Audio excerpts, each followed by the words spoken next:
जलगांव जिले में समाजवादी पार्टी के कारकुनों ने एहतजाज किया।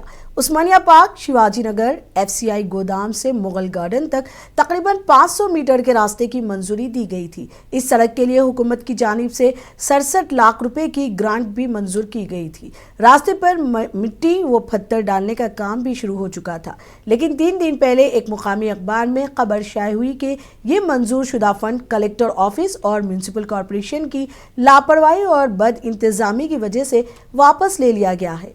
ये खबर सामने आने के बाद उस्मानिया पार्क के शहरियों और समाजवादी पार्टी के रहनुमाओं में गुस्से की लहर दौड़ गई।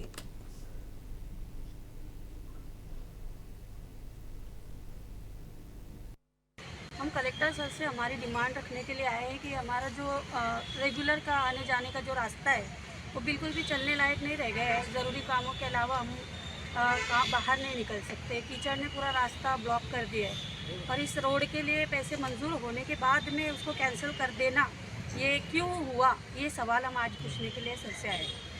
समाजवादी पार्टी की तरफ से हमको सपोर्ट मिला है, हम उसको पूरी तरह उनके लिए एक और अपने लिए ख़ास तौर पे कि एक रास्ता हमें आने जाने के लिए, हमारे बच्चों के लिए, एक्सीडेंट से बचने के लिए, स्लीपिंग से बचने के लिए, हर चीज़ से हम ब्लॉक हो चुके हैं। आज उस सारे सवालों को लेकर हम कलेक्टर ऑफिस में आए।